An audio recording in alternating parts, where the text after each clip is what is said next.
তার আগে আমাদের গত 24 ঘন্টাতে পশ্চিমবঙ্গের বেশিরভাগ জেলাতেই হালকা থেকে মাঝারি বৃষ্টিপাত কিছু কিছু স্থানে হয়েছে। উত্তরবঙ্গে সর্বোচ্চ বৃষ্টিপাত হয়েছে আলিপুরদুয়ারে 45.2 মিলিমিটার। দক্ষিণবঙ্গে সর্বোচ্চ বৃষ্টিপাত হয়েছে জঙ্গিপুর মুর্শিদাবাদ জেলাতে 22.2 মিলিমিটার। কলকাতায় গত 24 ঘন্টাতে বৃষ্টিপাত হয়নি।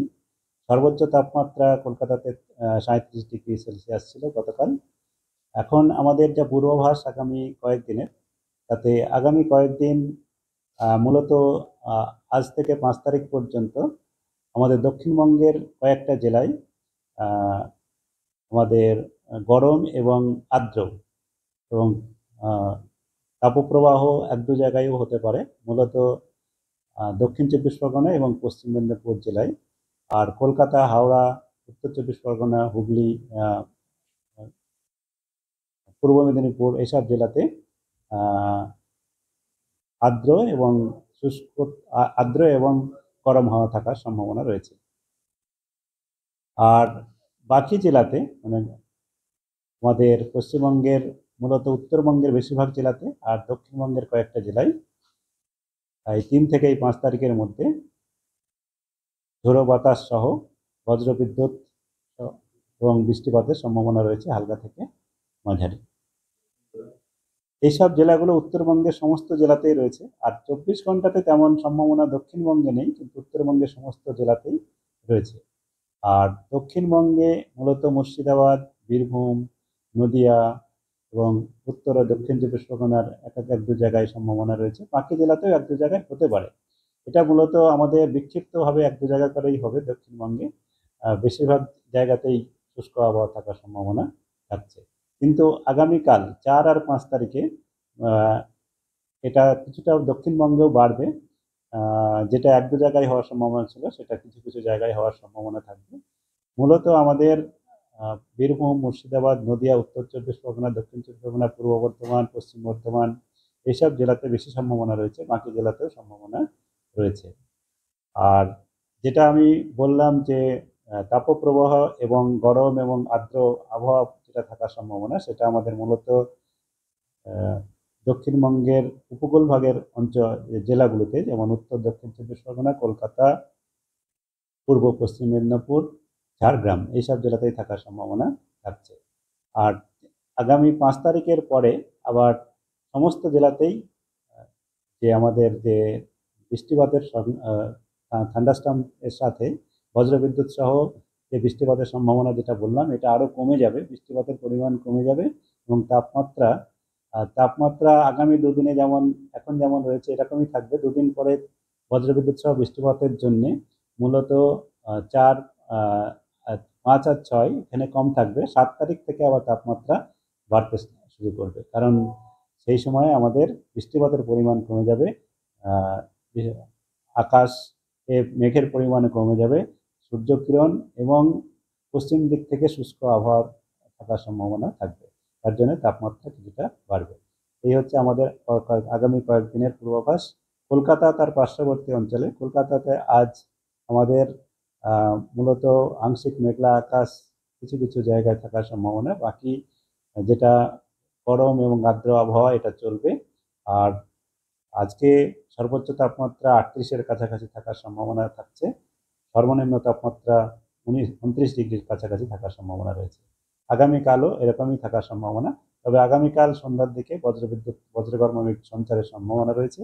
আর পরের দিনও 4 আর 5 কিছুটা বৃষ্টিপাতের সম্ভাবনাও থাকছে সন্ধ্যার দিকে বজ্রগর্ভ মেঘের সাথে। কলকাতার জন্য বললাম, কলকাতার পার্শ্ববর্তী। হ্যাঁ, 4-5। মনসুনের এখন আমাদের যে মৌসুমী বায়ু যতটা এসছে, এটা আমাদের উত্তরবঙ্গের বেশিরভাগটাই কভার করে গেছে, আর বঙ্গোপসাগরের বেশিরভাগ অঞ্চলেই কভার করে গেছে। আমাদের দক্ষিণবঙ্গের এখনো পর্যন্ত আমরা কোনো সম্ভাবনা বলিনি। আর আগামী কয়েকদিনের আবহাওয়াতে আমি বললাম, এর সঙ্গে কোনো মনসুনের আমাদের আগে যা কতটা অগ্রসর হবে বা কী হবে বা অগ্রসর হওয়ার কোনো সম্ভাবনা বলা হয়নি। সিকিমে তো আমাদের ওখানে ওয়েদার অফিস রয়েছে, তবে সিকিমে আমাদের এখানে আমাদের যেটা আঞ্চলিক অফিস, সেখান থেকে যেটা আছে, সিকিমে বৃষ্টিপাত হচ্ছে এবং আগামী এই যে বৃষ্টিপাতের আমি বললাম 4 আর 5 এই দুদিন, এটা বৃষ্টিপাতটা হচ্ছে আমাদের একটা পশ্চিমী ঝঞ্ঝা উপর দিয়ে যাচ্ছে তার প্রভাবে। আর আমাদের এখন আজকে বিহারের উপরে একটা বাতাসের নিম্নস্তরে একটা ঘূর্ণাবর্ত রয়েছে, এরই প্রভাবে আগামী 4 আর 5 মানে কাল, আজকেও কিছুটা আছে প্রভাব, কিন্তু কালকে আর পরশু সিকিম এবং আমাদের উত্তরবঙ্গের জেলাগুলোতেও সর্বত্রই প্রায় বৃষ্টিপাত থাকবে। তবে বৃষ্টিপাতের পরিমাণ অতটা বেশি হবে না। তবে গত কয়েকদিনে আমাদের উত্তরবঙ্গ এবং সিকিম দুটো জায়গাতেই বৃষ্টিপাত হয়েছে। মোটা মূলত যেটা আমাদের মঙ্গন জেলা, যেটা উত্তর সিকিমের, যেটা আপনারা মঙ্গন জেলাতে উত্তর সিকিম পড়ে, এখানেও বৃষ্টিপাত হয়েছে।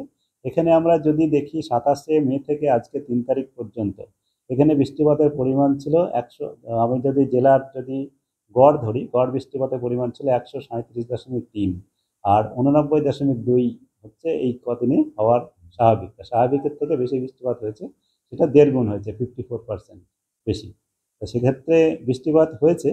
আর এটার মূলত কারণ ছিল আমাদের এই লো প্রেশার, যেটা নিম্নচাপ ছিল বা গভীর নিম্নচাপ ছিল, সেটা উত্তরের দিকে চলে যায়। তার প্রভাবে বায়ুর গতি প্রকৃতির পরিবর্তন হয়, এবং সেই বায়ুর গতি প্রকৃতির পরিবর্তনের পরে প্রচুর পরিমাণে জলীয় বাষ্প আমাদের উত্তরবঙ্গ এবং সিকিমের দিকে যেতে থাকে। তার প্রভাবে বৃষ্টিপাত এবং উত্তরবঙ্গ এবং সিকিম দু জায়গাতেই আমাদের গত কয়েকদিনে বৃষ্টিপাতের পরিমাণ স্বাভাবিকের থেকে বেশি হয়েছে। হ্যাঁ, আগামী 24 ঘন্টা আমাদের যেটা পূর্বাভাস রয়েছে, যদি আমরা দেখি আমাদের পূর্বাভাস উত্তরবঙ্গের জন্য বৃষ্টিপাতের পরিমাণ এখন কম থাকবে, কিন্তু প্রায় সর্বত্রই হালকা থেকে মাঝারি বৃষ্টিপাত আগামী 2-3 দিনে চলবে। মূলত উপরের 5টা জেলাতে। সিকিমেও তাই, সিকিমের মোটামুটি আপনার এখন 2-3 দিনে এই হালকা থেকে মাঝারি 1-2 জায়গায়। আমি আমাদের যেটা আপনারা আমাদের সিকিমের যেটা আবহাওয়া অফিস আছে, সেখানকার আবহাওয়া অফিসের যেটা পূর্বাভাস যদি দেখেন, সেটা আমাদের ওয়েবসাইটে রয়েছে। সেখানে দেখা যাচ্ছে যে মঙ্গন জেলাতেও কিছুটা 1-2 জায়গায় ভারী বৃষ্টিপাতের সতর্কতা রয়েছে আগামী 2 দিনে। আপনার দক্ষিণ 24 পরগনা এবং পশ্চিম মেদিনীপুর 5 তারিখের পরে কি আর কোনো জেলায় তাপমাত্রা বাড়বে বলবেন তো? আর কোনো জেলায়? হ্যাঁ, সেটা আমি যেটা বললাম আর কি, সেটা হচ্ছে আপনার তাপমাত্রা আগামী 2 দিন, আজ আর কাল 3 আর 4, তাপমাত্রা তেমন হেরফের হবে না। কিন্তু 5-6 এই যে আমাদের বজ্রবিদ্যুৎ সহ বৃষ্টিপাতের সম্ভাবনা যেটা কিছুটা একটু বাড়বে, তার জন্য তাপমাত্রা কিছুটা কমবে। আবার যেটা চলছে এর থেকে একটু কমবে, তারপরে আবার বাড়বে।